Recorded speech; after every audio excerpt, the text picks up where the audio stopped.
പുറപ്പാട് 7-ാം അധ്യായം.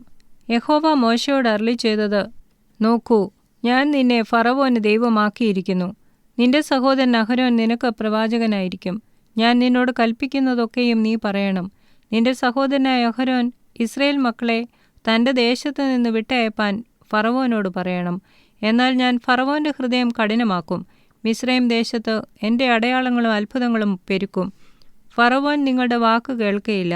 ഞാൻ മിസ്രയീമിന്മേൽ എൻ്റെ കൈവച്ച് വലിയ ശിക്ഷാവിധികളാൽ എൻ്റെ ഗണങ്ങളെ, എൻ്റെ ജനമായ ഇസ്രായേൽ മക്കളെ തന്നെ മിസ്രയീം ദേശത്തു നിന്ന് പുറപ്പെടുവിക്കും.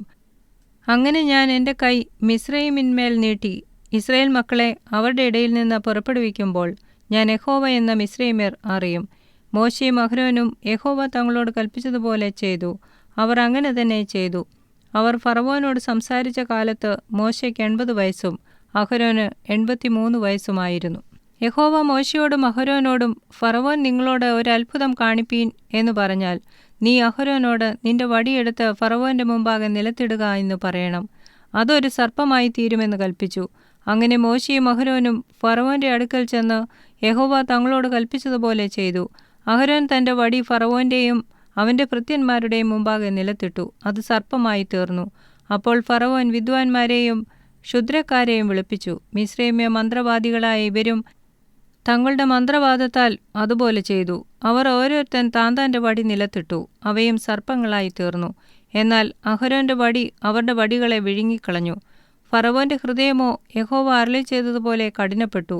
അവൻ അവരെ ശ്രദ്ധിച്ചതുമില്ല. അപ്പോൾ യഹോവ മോശെയോട് അരുളിച്ചെയ്തത്: ഫറവോന്റെ ഹൃദയം കഠിനപ്പെട്ടിരിക്കുന്നു. ജനത്തെ വിട്ടയപ്പാൻ അവന് മനസ്സില്ല. രാവിലെ നീ ഫറവോന്റെ അടുക്കൽ ചെല്ലുക.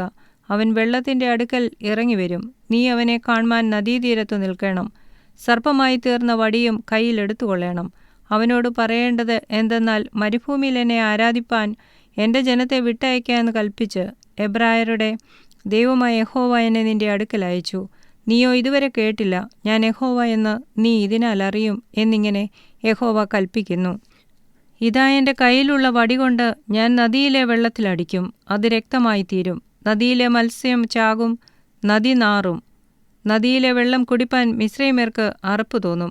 യഹോവ പിന്നെയും മോശെയോട്, നീ അഹരോനോട് പറയേണ്ടത് എന്തെന്നാൽ, നിന്റെ വടിയെടുത്തിട്ട് മിസ്രയീമിലെ വെള്ളത്തിന്മേൽ, അവരുടെ നദി, പുഴ, കുളം എന്നിങ്ങനെ അവരുടെ സകല ജലാശയങ്ങളുടെ മേലും കൈനീട്ടുക. അവ രക്തമായി തീരും.